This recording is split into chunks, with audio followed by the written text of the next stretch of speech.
El Consejo Mexicano de Investigación Educativa, COMIE, es una asociación civil constituida el 23 de septiembre de 1993, cuyo objetivo es centrar y promover la investigación educativa dentro de los estándares científicos de la más alta calidad. Sus principales acciones son los Congresos Nacionales de Investigación Educativa, el Encuentro Nacional de Estudiantes de Posgrado en Educación y la Revista Mexicana de Investigación Educativa. Por consiguiente, la investigación educativa abarca muchos temas y es eminentemente interdisciplinaria. Por ello, en este programa queremos concentrarnos en la investigación sobre nuestro sistema educativo. Aún limitándonos a ello, la producción académica es enorme. A grandes pinceladas, podemos distinguir entre estudios micro y macro, es decir, entre estudios que se enfocan, por ejemplo, en una experiencia innovadora realizada en una escuela y los que optan por analizar el sistema educativo en su conjunto o en relación con el desarrollo económico, el bienestar social o la desigualdad. Otra distinción es la que existe entre quienes se interesan por estudiar un actor social del ámbito educativo, por ejemplo, los maestros, los sindicatos, los supervisores y los académicos, así como los que analizan los procesos como la evaluación, el aprendizaje o la deserción escolar. Además, es muy importante distinguir la investigación educativa de corte académico de otro tipo de conocimientos que se generan en la práctica y que también tienen un valor. Estos se difunden por otros canales como registros de experiencias docentes, reportes escolares internos, etc.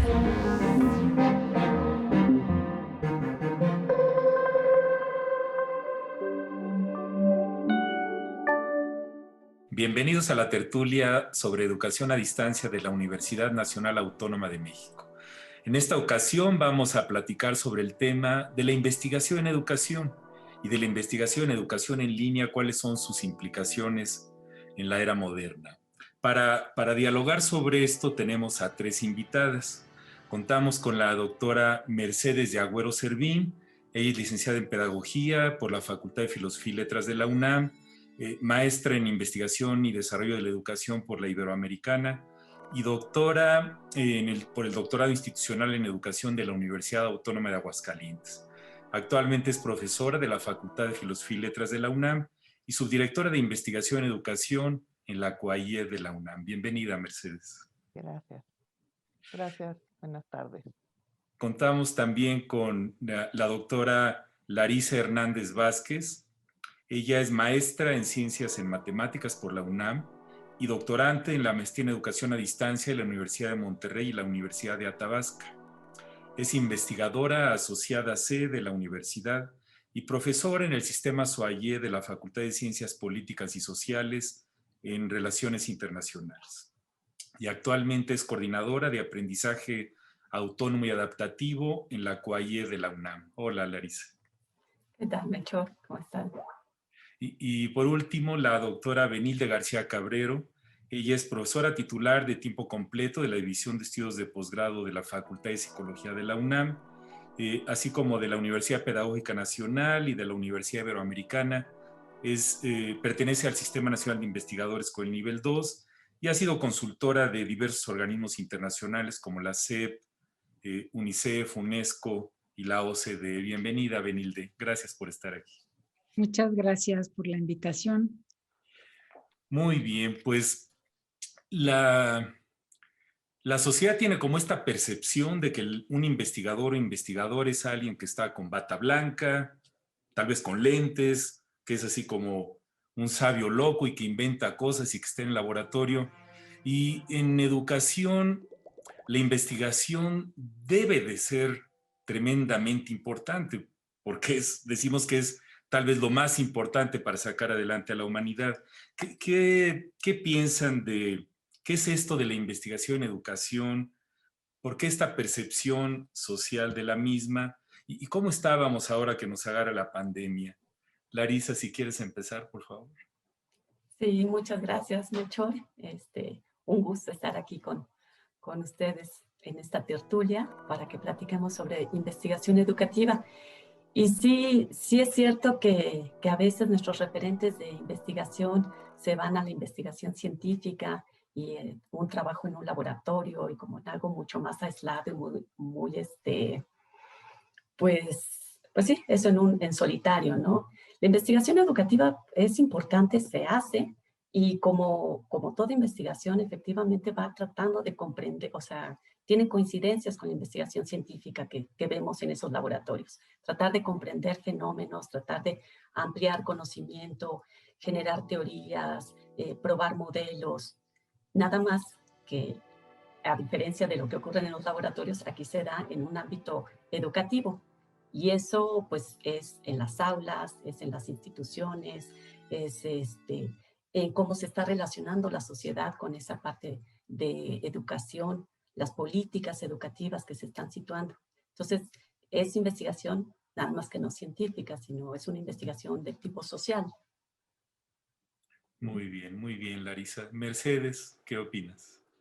Pues yo opinaría que efectivamente, dado que la educación es un proceso social, la investigación es una actividad que hacemos para acrecentar el conocimiento de estos procesos sociales, ya sean con sociedades, con grupos, con comunidades o los mismos individuos, ¿no? Y nosotros, como investigadores educativos, tenemos mucha interrelación con otras disciplinas, con la historia, con la psicología, ni qué decir, para atender y solucionar ciertas problemáticas en esto que decía esta cápsula que nos presentaban de lo macro y lo micro, ¿no? Yo agregaría como un nivel medio el escolar y el micro cuando entramos a tratar de entender y comprender qué es lo que está pasando con los individuos y este macro para poder tomar decisiones y ofrecerles a las organizaciones o a los gobiernos información para que puedan dar respuestas importantes.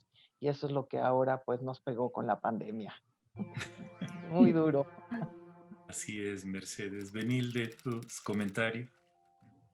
Sí, bueno, yo como psicóloga educativa hago investigación y muy vinculada al nivel que se estaba planteando micro, ¿sí? Que es relacionado pues con ciertos fenómenos y vinculado con los actores, ¿no? Con los estudiantes, los profesores y los agentes educativos, profesores, supervisores, tutores y facilitadores en el campo de la educación a distancia.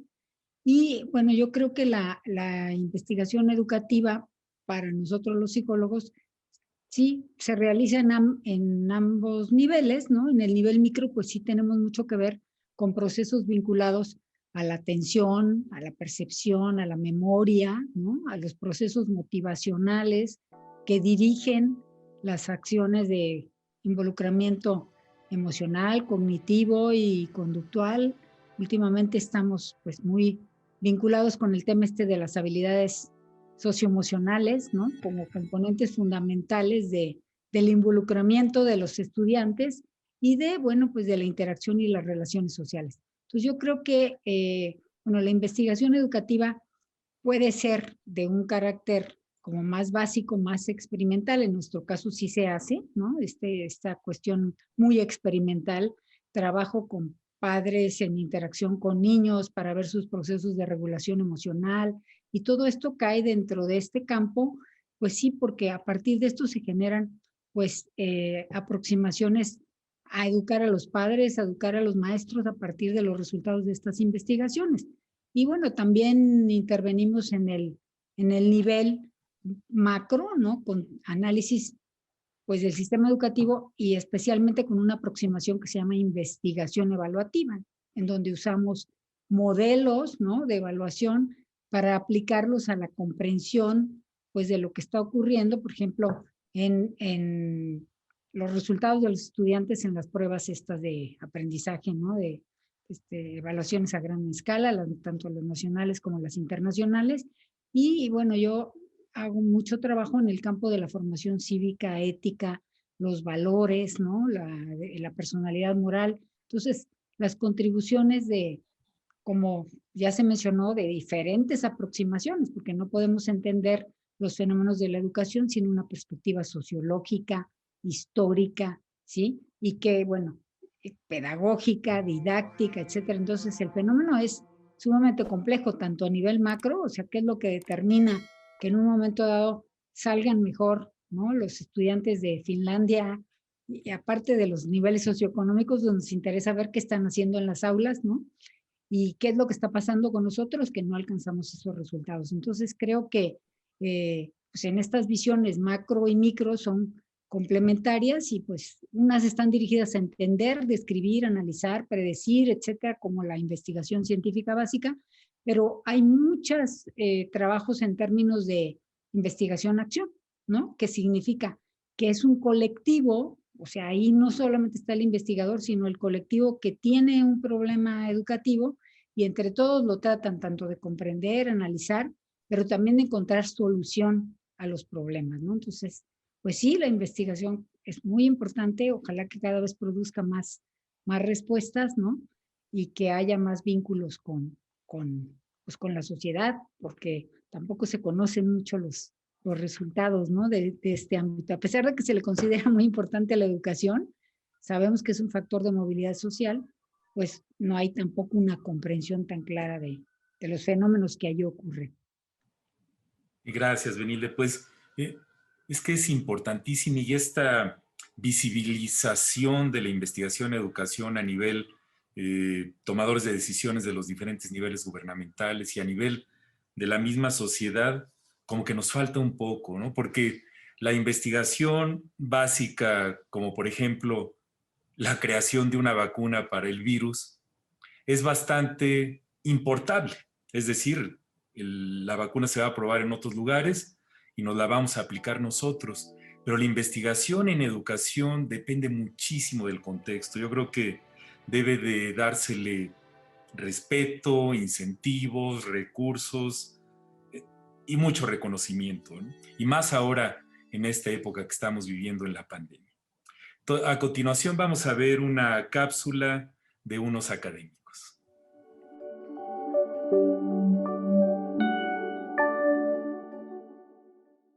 Sí, me parece que inclinarnos hacia la investigación educativa como profesoras y profesoras nos ayuda a dar respuesta a ciertos problemas de la realidad que es compleja, que es cambiante, que es dinámica, y así podemos tener una actitud reflexiva y crítica con respecto a la realidad educativa que estamos viviendo, analizando nuevas herramientas teórico-metodológicas para investigar la realidad y para poder transformarla colectivamente entre nosotras, nosotros y las y los estudiantes.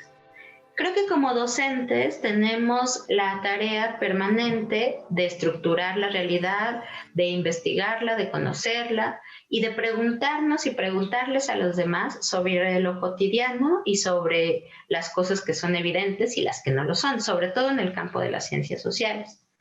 La investigación educativa, entonces, creo que nos ayuda a tener otra mirada en un ámbito de conocimiento reciente, donde estamos en un momento de cambio debido a los nuevos sistemas y también el impacto de las herramientas tecnológicas que están poniendo en otro lugar nuestro quehacer educativo y el proceso de enseñanza-aprendizaje. Creo que es importante tener una actividad reflexiva con un cuerpo organizado del conocimiento científico respecto a lo que hacemos todos los días en el aula y fuera de ella, trabajando colectivamente y construyendo colectivamente el conocimiento con las y los estudiantes. A mí me interesa la investigación educativa porque es un área importante que nos permite visualizar cómo hacemos la práctica educativa, cuáles son los fenómenos que se realizan dentro del ámbito educativo y cuáles son los aspectos que pudiéramos mejorar o visualizar las distintas relaciones que se dan tanto entre los docentes como los estudiantes, como los docentes con las autoridades o sobre todo cómo el alumno está pues interesado o está aprendiendo, está realizando ese proceso de enseñanza-aprendizaje con nosotros.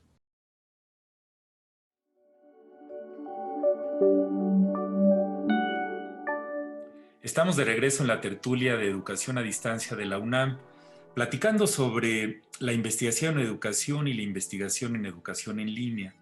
La investigación en educación no hay que subestimarla, puede ser tan o más sofisticada y compleja que cualquier investigación de biología molecular, de física o de matemáticas, y requiere preparación. Y en ese sentido, durante la pandemia, pues los investigadores que trabajan en esta área se han enfrentado con una serie de retos y se vislumbran diversos escenarios. Quisiera pues preguntarles, ahora sí que cómo la ven, Mercedes. Bueno, pues aquí con la pandemia tuvimos que dar los investigadores educativos un viraje muy fuerte por los movimientos que la pandemia causó en lo social, en lo económico y como decía hace un momento, en las respuestas que dieron los distintos gobiernos de los distintos países. Entonces, ahí se movió el status quo de estas dimensiones sociales y económicas y se movió la zona de confort. Pero también la nuestra como grupos de investigadores o como investigadores. Y eso nos llevó también a hacer fuertes cambios y virajes en los objetos de investigación, los objetos de estudios y los métodos. Tuvimos que empezar a responder con rapidez. Ahora sí que el que se movió más rápido, se movió mejor, por decirlo de alguna manera, y manteniendo el rigor. Entonces yo creo que estas dos cosas tuvieron que ver y lo vemos en nuestra forma de comunicarnos a través, por ejemplo, de los journals, de las revistas de investigación. La evaluación por pares tuvo que acelerarse, los artículos tuvieron que ser más cortos y esto nos llevó a poder atender y dar respuesta a aquellos millones de afectados en sus estilos de vida y los estilos de vida escolares, ¿no? Que es donde estuvo y cómo se vio afectado el bienestar.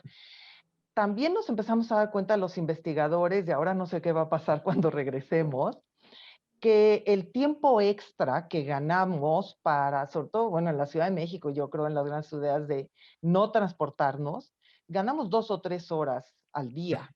Y ese primer slowdown, digamos, el desacelerar con el acelere de tratar de dar respuesta, nos llevó a ser mucho más creativos, a precisar el foco, a escribir más y a tener nuevas ideas. Yo le veo ese lado positivo y he visto que hay algunos de los proyectos importantes y olvidados por la comunidad de investigadores educativos que sí lograron moverse con esta rapidez y rigor, que están saliendo del cajón, como, bueno, en la UNAM nos venía empujando mucho el tema de género, pero bueno, el tema de género hoy con la pandemia y lo que está pasando a las investigadoras en general, a las científicas, a los trabajadores de tiempo completo, a las trabajadoras de tiempo completo. Y bueno, para cerrar es que ahora estamos teniendo que ofrecer premisas muy puntuales del entendimiento de las dimensiones socioeducativas en los espacios digitales. Y eso estaba muy olvidado. Gracias, Mercedes. Benilde, tus comentarios. Sí, yo coincido con Mercedes, digamos, en esta visión que ella aporta sobre esta crisis de la pandemia, nos plantea restricciones, ¿no? En la forma de hacer la investigación, pero también grandes oportunidades. Y bueno, antes de la pandemia, ¿no? Podemos decir que en México sí existe una larga tradición en investigación. Y pues el COMIE fundamentalmente pues ha sido uno de los organismos impulsores de la investigación y pues solamente revisar los estados de conocimiento pues nos da cuenta de la gran cantidad de temas, ¿no? que ahí se abordan: aprendizaje y desarrollo, convivencia, disciplina, violencia en la escuela, desigualdad, etcétera. Temas que están pues desde los niveles micro, ¿no? Hasta los niveles macro del sistema educativo, y pues ha habido una gran producción de conocimiento muy, muy importante en todos estos temas. Sin embargo, ¿no? El tema que compete a la educación a distancia y bueno, todos los temas que tienen que ver con los entornos virtuales de aprendizaje, pues en los últimos estados de conocimiento publicados que abarcaron del 2002 al 2011, solamente había 75 o 80 artículos, ¿no?, que estaban reflejados en ese estado del conocimiento relacionados con entornos virtuales, educación a distancia, y 15 libros en el mismo periodo, ¿no? Lo cual realmente pues es una producción sumamente baja en este tema porque sí estaba bastante olvidado, ¿no? Podríamos decir que los esfuerzos del sistema educativo, por una parte, para introducir, ¿no?, las tecnologías digitales en las aulas, pues habían sido un fracaso, ¿no? O sea, y ahí tenemos los ejemplos de enciclomedia o de las tabletas, las aulas para que los niños estuvieran en los laboratorios de cómputo, todo esto muy reducido. Entonces también los espacios que teníamos los investigadores que sí queríamos investigar en esto, pues no eran tantos, ¿no? Entonces también habría que ver que, por ejemplo, la única revista que publica temas de este tipo, pues es la del bachillerato a distancia. Entonces, quienes hemos investigado en estos temas hemos tenido que publicar en las otras revistas que son generales, ¿no? Y no había realmente un interés pues muy grande porque tampoco habían los espacios donde los investigadores podíamos investigar, ¿no? Entonces queríamos hacer algo y los niños no usan los laboratorios, las tabletas las usaron durante 1 año, 2 años, y luego se las quitaron y después, o sea, nos iban cerrando los espacios, ¿no? Entonces sí tenemos todo el tema de la educación en línea y por ahí muchos nos habíamos movido, pero entonces ahora es una gran oportunidad porque ahora muchos espacios, ¿no?, existen para poder investigar una gran cantidad de cuestiones relacionadas con esto y además los maestros tuvieron que empezar a usar las tecnologías, las familias. Entonces ya hay como un campo enorme, ¿no?, que abre muchas posibilidades, pero pues grandes interrogantes, preguntas, problemas, pues que se van a enfrentar como de los métodos adecuados. O sea, sí están las oportunidades, pero estos espacios plantean una serie de restricciones también, ¿no? Porque también los investigadores educativos estábamos acostumbrados pues a ir a las escuelas, ¿no?, a hacer focus groups, a trabajar con los actores, con los agentes, etcétera, a estar, ¿no?, en contacto directo con los escenarios, los tipos de modalidades, informal, bueno, la educación formal, informal, etcétera. Y entonces, pues de repente se nos cerró, ¿no? O sea, el campo en general, ¿no?, para los investigadores, pero se nos abrió a los de distancia, ¿no?, como muchas posibilidades y creo que pues hay que aprovecharlas para poder dar recomendaciones a partir de las, pues creo que de las lecciones aprendidas, ¿no?, a gran velocidad, pero pues cosas hemos aprendido a partir de, pues de la pandemia, ¿no? Así lo Muy veo yo, bien. oportunidades y restricciones, sí. Así es, Benile, muchas gracias. Larisa. Sí, pues yo aquí voy a discrepar un poquito. Y quisiera retomar algo importante que tiene que ver con lo que comentaba Benilde, que esta situación de repente puso a los investigadores educativos en una situación diferente a en la que estaban acostumbrados a trabajar. Los espacios se confinaron, no tuvieron acceso a las aulas, a esta interrelación con otros investigadores como la venían haciendo. Es muy similar a lo que pasó en sí con el fenómeno de educación en línea, ¿no? Cuando se vuelve de un día para otro, empieza a estudiar en línea y el profesor prepara tus clases en línea, no se recuperó mucho de lo que ya había pasado en educación a distancia. Y las experiencias de las prácticas educativas docentes para trabajar a distancia con ayuda de las tecnologías pareciera que fue minimizada o apenas si se recuperaban algunas de esas prácticas.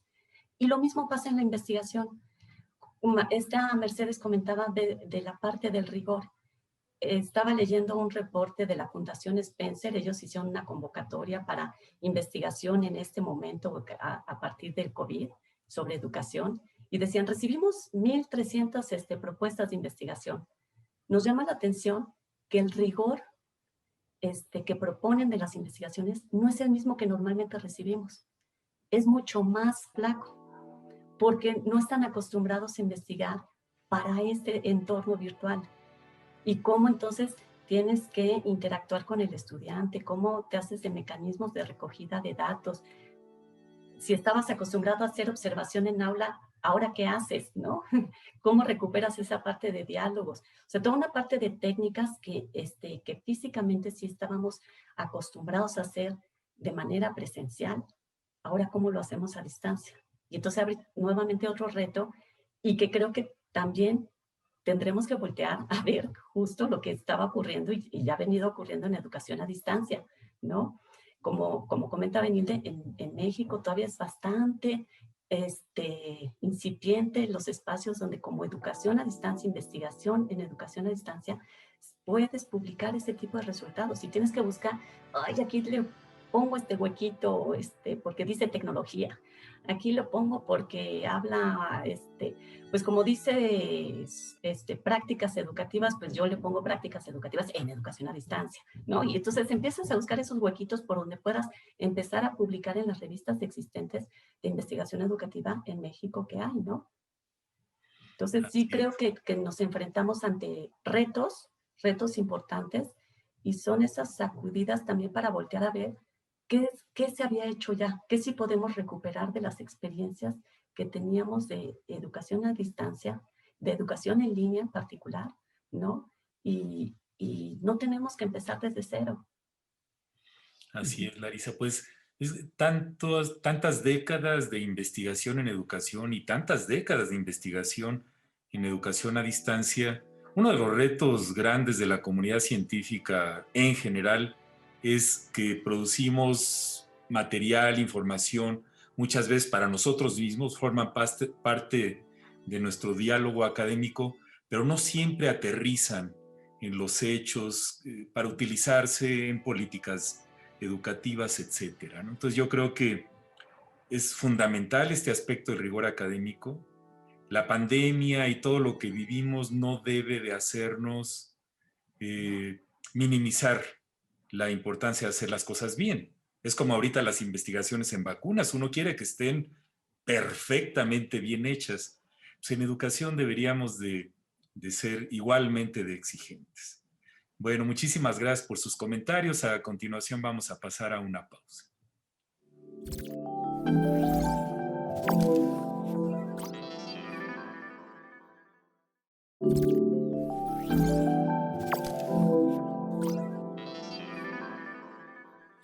Estamos de vuelta en la tertulia de educación a distancia de la Universidad Nacional Autónoma de México con el tema de la investigación en educación y la investigación en educación en línea. Ahora que vivimos la época de la pandemia, la educación en línea se ha posicionado como el actor central en la enseñanza. Nos la pasamos hablando de esto todos los días, de sus retos, de los conflictos, de nuestras limitaciones tecnológicas y de la necesidad de formar a los profesores. ¿Qué está ocurriendo en este contexto en la investigación en educación?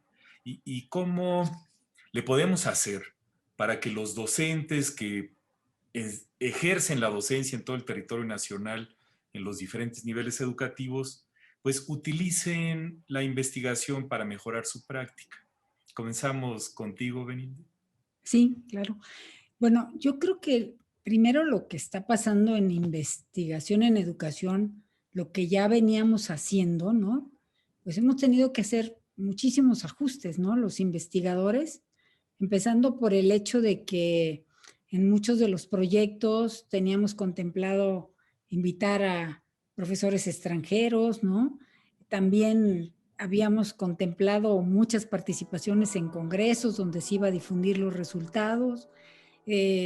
Habían, o sea, proyectos que obviamente estaban centrados en esto, en observación en aula, en estar en los escenarios educativos.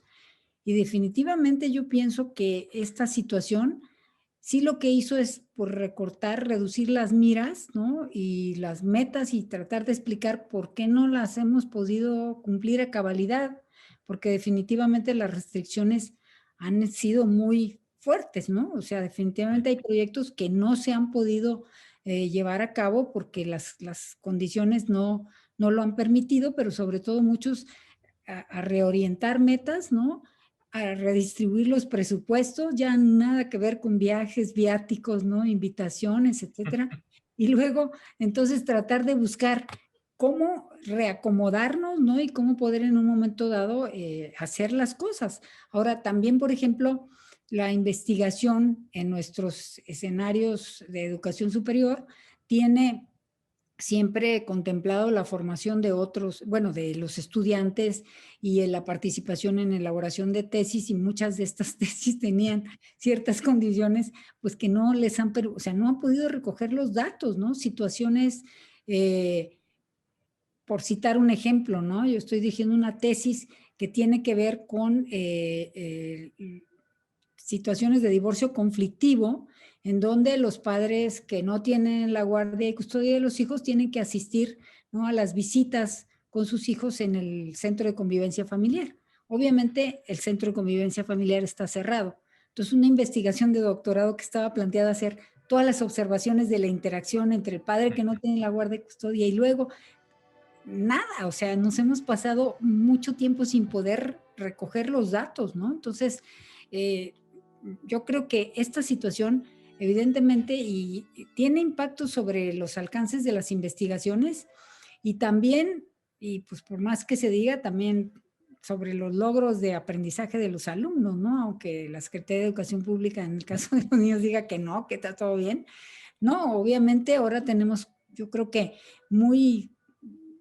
que focalizar muchísimo en tratar de ver cuáles son los logros, ¿no? Qué cosas no pudimos hacer, y en investigación hay muchas cosas que no pudimos hacer y tendremos que reinventarnos, ¿no? Si seguimos en los escenarios estos virtuales, pues tendremos que buscar la manera de adaptarnos o encontrar nuevas cuestiones que yo sí creo que es muy importante esto de que los docentes aprovechen los resultados que nosotros vamos teniendo, ¿no?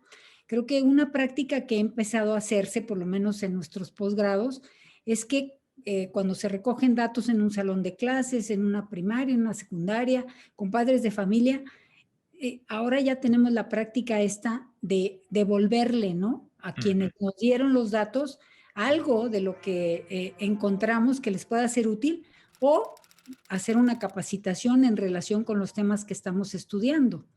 Entonces, pero yo ahora creo que una cosa muy importante es que yo creo que sí se tiene que virar muchísimo a la investigación-acción, porque lo que hay que hacer es vincular nuestra investigación a los problemas que están enfrentando los docentes, ¿no?, en estos momentos. Yo, por ejemplo, tengo una sede que se llama Tecnologías Digitales y que trabaja con las primarias. Hemos estado observando el aprende en casa, ¿no? Y entonces las dificultades enormes que están enfrentando los profesores, ¿no?, y los niños, porque los tiempos están recortados. Entonces, lo que antes era 1 hora, ahora ya está reducida a media hora. Entonces, corren, ¿no?, todo mundo, y entonces hay que buscar reinventar las prácticas, reinventar la investigación para resolver los problemas de la práctica. Pero yo sí creo que, hace rato dije las oportunidades, y las oportunidades que se han planteado, por ejemplo, de los webinars, ¿no?, con todas las gentes del mundo y conexiones que antes no habíamos hecho. Entonces yo pienso que a través de estas cosas que han pasado en la investigación, también nos podemos acercar a los docentes, ¿no? Yo creo que tenemos que empezar a hacer aquí unos TED Talks, ¿no? Porque las formas tienen que ser amables. O sea, nosotros los investigadores publicamos para los investigadores, ¿no? Y entonces ahí está la información, los artículos, las ponencias, pero quienes se tendrían que beneficiar mucho más, pues que son los maestros, a veces eso no llega. Entonces tenemos, yo creo que muy importante esto de devolver, ¿no?, a quienes han sido nuestros objetos de estudio todo el conocimiento acumulado, que es muchísimo, pero traducírselos de una manera que realmente lo puedan aprovechar en las aulas, ¿no? Entonces, sí creo que tenemos que empezar a hacer muchísimo uso de los medios, ¿no?, convocar reuniones. Yo estuve ahora en una reunión de la Superintendencia de Santiago de Chile, precisamente para los maestros, y había miles de maestros conectados. Sí quieren, o sea, quieren saber, pero entonces ahora realmente la idea no es que estamos en los congresos discutiendo todos los temas, los investigadores y los métodos, etcétera, sino que, a ver, ¿no? O sea, aquí ya tenemos un problema enfrente. ¿Cómo hacemos lo que ya sabíamos, convertirlo en un lenguaje que les sea fácil, ¿no? encontrar los espacios para poder, afortunadamente ahorita los maestros ya no están teniendo que ir de una escuela a la otra para cumplir dobles turnos, creo que tienen más tiempo, pero es necesario inventar formas amables. Creo que la propia educación a distancia ya está usando la gamificación, ¿no? Yo creo que muchas formas en las cuales podemos empezar a traducir a través de videos, pero animados, ¿no? El típico de que me la paso horas hablando a la gente, sino que buscar las maneras que para que ellos realmente puedan entender, ¿no? ¿Qué implicaciones tiene lo que hemos estado estudiando para trabajar con los niños que ahora tienen enfrente en las situaciones que ahora tienen enfrente? Y no solamente es el caso de educación primaria, sino todos los niveles educativos. Muy bien, Merilde, muchas gracias. Larisa. Sí, muchas gracias. Pues sí, creo que lo que sí es cierto, lo que hemos comentado ahorita, es esta gran oportunidad que se abre hoy como investigador educativo. Estás viendo un panorama que no habíamos visto. Y entonces sí estamos queriendo recoger datos y poder observar todo lo que está pasando, y de repente dices, me enfoco en programas como lo de Aprende en Casa, me enfoco como lo que está ocurriendo en la UNAM con los estudiantes de aquellas carreras que son más prácticas, que tienen que ir a un laboratorio, cómo lo están resolviendo, me enfoco en otras que son más de teoría, qué pasa con las secundarias, qué pasa con los profesores, qué pasa con los padres de familia que están tomando un rol que no habían tomado, ¿no? Y que impacta en muchos aspectos en la vida familiar, en el aspecto cognitivo de los niños, en el aspecto metacognitivo, en la relación que se genera. Entonces, ahorita tenemos, digamos, como un campo del que tenemos tantos datos y quizás también por eso pasa esto del poco rigor, ¿no? De repente, antes de que se me vaya el momento, es cómo estudio, cómo capturo lo que está ocurriendo. Entonces, creo que tenemos la oportunidad de empezar a recuperar y a ver de qué manera podemos sistematizar una forma de recogida de datos y de analizarlos. Y en esto que comentabas de cómo difundirlo para que impacte, yo añadiría, y quizás con mayor énfasis, sobre todo por la educación básica, eso que comentaba Benilde, de los webinars, pero para padres de familia. ¿Cómo les transmitimos a los padres de familia aspectos importantes para que sus hijos puedan gestionar el tiempo, que puedan distribuir sus tareas, que puedan buscar estrategias, hacerse unos hábitos de estudio, pequeñas cositas que sí impactan en tu dinámica del día a día y en el mismo estrés que los niños tienen, ¿no? O que en determinado momento están tan sueltos que perdieron cualquier estructura. Entonces, creo que ahí tenemos una oportunidad grande de enfocar mucho de esa información que tenemos a través de la investigación educativa y de educación en línea y de educación a distancia, hoy en día hacia los padres de familia para cómo adaptarse a este entorno virtual en casa. Así es, Larisa. Caray, qué interesante es todo esto. Se nos termina el tiempo de este bloque. En el siguiente reiniciamos con los comentarios de Mercedes. A continuación vamos a escuchar los comentarios de un profesor.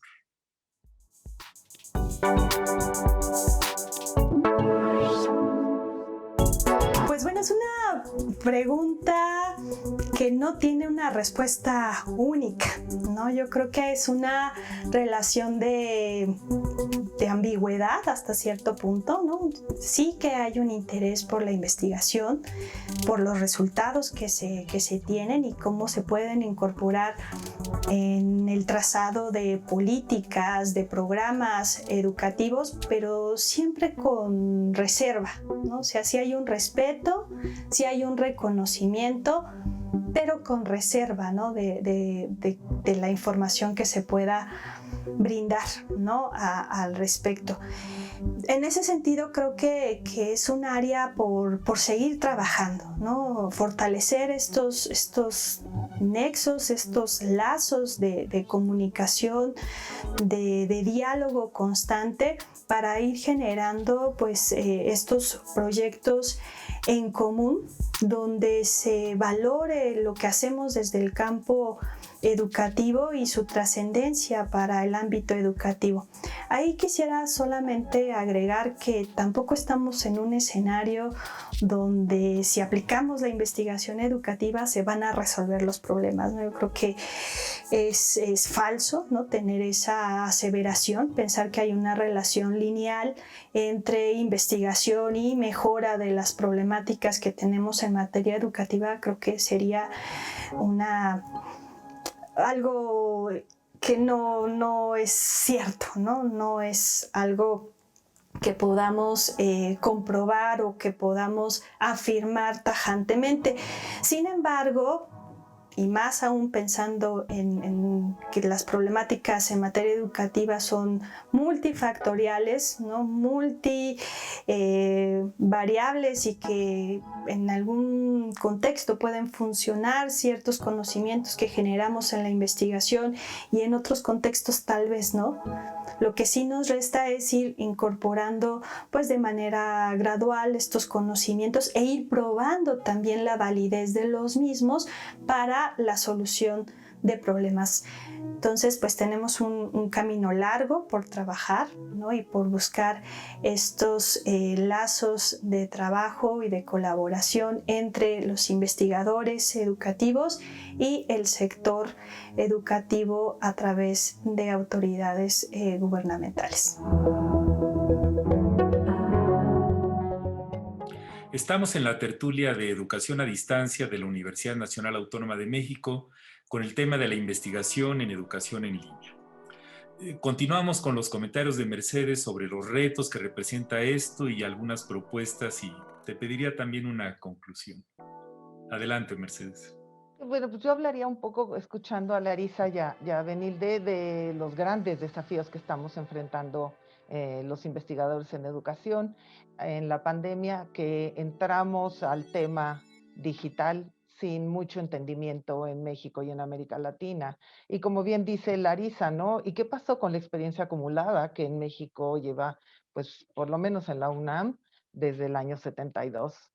Y aquí voy a traer dos situaciones. El asunto de los dispositivos metodológicos que tenemos para investigar en estos nuevos espacios digitales, y estudiar los usos, estudiar las prácticas digitales, estudiar los procesos de construcción social en estos espacios sociales de construcción del conocimiento, y los dispositivos propiamente tecnológicos. Y ahí se vuelve, desde mi punto de vista, sumamente interesante para nosotros, pero con el desafío metodológico de que la relación entre el método y el objeto de investigación tiene que cambiar, y lo tenemos que mirar desde otro lado, porque estamos trabajando ahora en el sentido de la antropología de los objetos materiales, con ideas inmateriales que están entretejidas en el mismo dispositivo y en el mismo espacio digital. Y como bien decía Benilde, estábamos acostumbrados a que esto estaba separado. Entonces los investigadores iban a la escuela y veían en esta antropología de lo material todo perfectamente diferenciado. Y ahora hay que construir eso epistemológicamente en los investigadores, y con la dificultad de que los mismos dispositivos metodológicos y los mismos dispositivos donde se está dando el fenómeno y el hecho educativo son artefactos materiales con usuarios humanos, con prácticas e ideas en espacios que están constantemente sometidos al cambio, y que a su vez son artefactos socioculturales y socioeducativos. Entonces, bueno, esto tenemos que desenmarañarlo, digamos, simbólicamente, y en las representaciones que hacemos con eso. Y ahí yo me pregunto qué tantas posibilidades tenemos los investigadores de hacer esto. Y me refiero a la enorme cantidad de datos que se están generando, lo que se conocen los Big Digital Data, ¿no?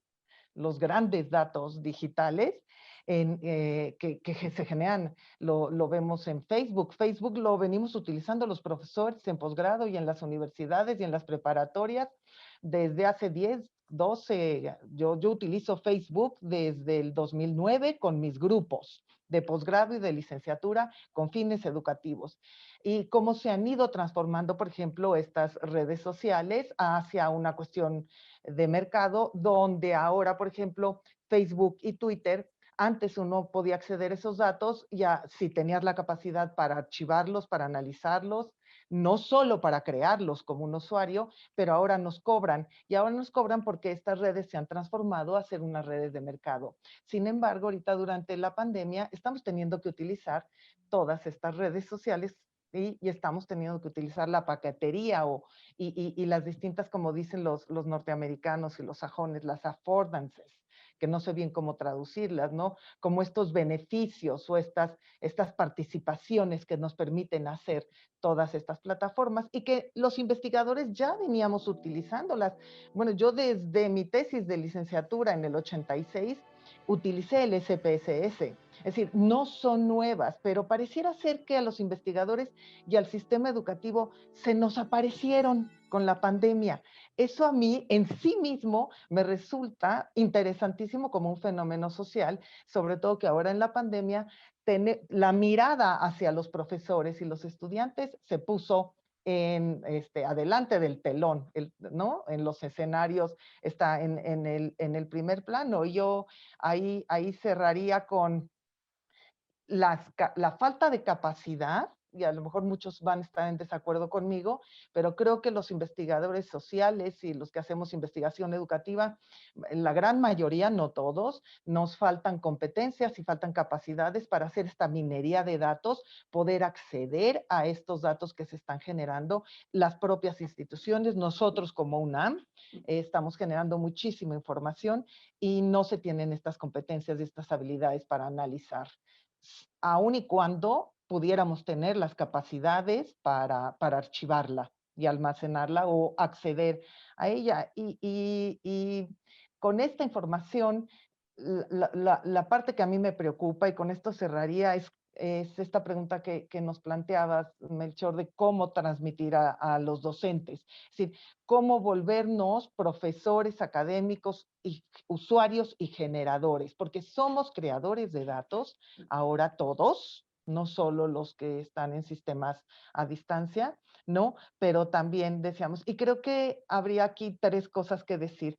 La primera es que los maestros tienen que tener el deseo de escuchar. Y acá a lo mejor Benilde puede agregar desde el punto de vista psicológico. Si no hay el deseo, no hay manera, ¿no? Y en eso, en el COMIE, batallamos durante décadas y hay una gran discusión de hasta dónde incorporar a lo que llamábamos en el COMIE los prácticos. Pero hablemos de académicos, todos, desde preescolar hasta la universidad, tenemos que leer mucho, muchísimo, escribir más y más, dialogar con otros, estar abiertos, armar colectivos, y esa sería una manera de llegar a la información. Segundo, hacer cambios. Es quien no ha entendido que tenemos que ser flexibles, abiertos, hacer cambios y trabajar colaborativamente, y quien siga por sus carreras lineales, verticales, para alcanzar la cumbre de los sistemas de becas o de estímulos, bueno, pues creo que van a empezar a haber problemas ahí. Y tercero, tenemos que empezar a incluir a estudiantes y a profesores como co-investigadores, incluirlos a los colectivos docentes que existen y que están muy activos desde educación básica hasta superior, como co-investigadores en las redes digitales para poder desenmarañar entre usuarios y productores de investigación. Yo ahí Muy cerraría. bien, Mercedes, muchas gracias. Larisa. Voy a cerrar brevemente, sé que andamos sobre tiempo, pero nada más quisiera retomar algunos puntos que decía Mercedes que creo que son muy importantes. Yo me quedaría con, o sea, efectivamente este confinamiento nos puso en otra situación y de manera emergente empezamos a adaptarnos y a ver cómo solucionábamos nuestra práctica de investigación educativa. Pero eso lo tenemos que hacer ya una normalidad, porque efectivamente estamos en un entorno de cambio. Y hoy es el confinamiento, pero mañana son las tecnologías, son el tipo de manera de recogida de datos, va a ser es nuestra sociedad. Entonces tenemos que como investigadores educativos estar abiertos a ese cambio. Y sí, en particular me enfocaría en este aspecto del manejo de datos, y desde la formación de los estudiantes tendremos que empezar a volcarlos a ese tipo de entornos, a familiarizarlos con ese tipo de lenguaje y de tecnología. Yo leía un estudio que se hizo en la Facultad de Filosofía y Letras con los estudiantes de Pedagogía, del Colegio de Pedagogía, sobre representaciones sociales de la investigación educativa. Se les preguntó a 98 estudiantes, 55 de ellos decían que sí les interesaba ser investigadores educativos y el otro 45 no, porque llevan matemáticas, porque tienen que trabajar con datos, porque esta parte sistemática es aburrida. Entonces, tenemos que ir apuntando a ese tipo de formación que también damos hacia nuestros jóvenes para poder tener a los futuros investigadores educativos. Con eso cerraría. Gracias, Larisa. Benilde. Sí, yo quisiera apuntar unas cuestiones muy centradas, digamos, en el problema que planteaba Mercedes de ahora construir, ¿no?, epistemológicamente, pues, nuevos objetos de investigación, ¿no?, que no eran exactamente los que estábamos teniendo en un principio. Pero yo sí alertaría sobre este tema, digamos, de que sí hay sobreabundancia de información, sobreabundancia de datos, ¿no?, que podríamos aprovechar. Pero no creo que solo se trate de los sistemas de análisis de minería de datos que efectivamente desde hace mucho tiempo se han trabajado, sino que el problema es que esos datos, ¿verdad?, que vas a seleccionar requieren esta curaduría, pero en relación con cuáles son ahora las preguntas, ¿sí? Yo creo que tenemos que replantearnos las preguntas de investigación porque ya nos cambió el escenario, ¿no? Entonces tenemos como que reconfigurar, incluso a lo mejor, por ejemplo, los temas del COMIE, ¿no? Hacia dónde vamos a dirigir la investigación. Yo creo que es necesario empezar a plantear como prioridades, ¿no?, de las investigaciones, las cuestiones afectivas, emocionales, los problemas de relación, lo que nos está causando estar frente a la pantalla, no pararnos, ¿no? Entonces, no movernos, etcétera. Yo creo que tenemos que repensar, ¿no?, cuáles van a ser las preguntas. Segundo, que las formas de recoger los datos sí también tienen que tomar en cuenta estos problemas que tiene la educación a distancia. Este que me está contestando el cuestionario es el que yo quiero, porque el tema de la confiabilidad de los datos, ¿no?, va a estar complicado. O sea, hay que también en las partes metodológicas hacer cierto tipo de ajustes, ¿no? Y luego yo creo que también podríamos, finalmente yo diría, en toda esta situación, que decía Mercedes que son las affordances, ¿no?, pues son las oportunidades, y los constraints, pues son las restricciones que nos puso esta situación. Entonces pienso que una posibilidad, ¿verdad?, es que como hay muchas grabaciones y hay muchas situaciones, habría que recuperar historias de éxito, ¿no?, para poder estudiar y analizar. Pero siempre yo diría que desde el paradigma de la complejidad.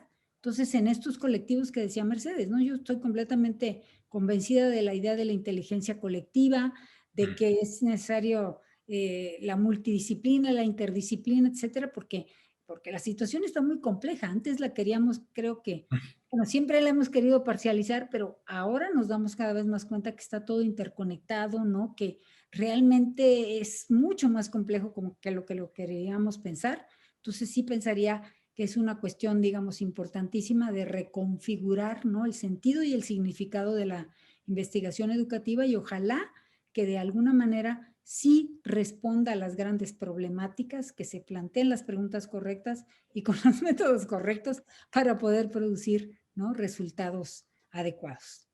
Muchas gracias a las tres. Como vemos, el tema da para mucho. Tendríamos que programar otra tertulia para retomar el tema de la investigación educativa, muy importante. Pues muchísimas gracias a las tres y con esto terminamos la tertulia.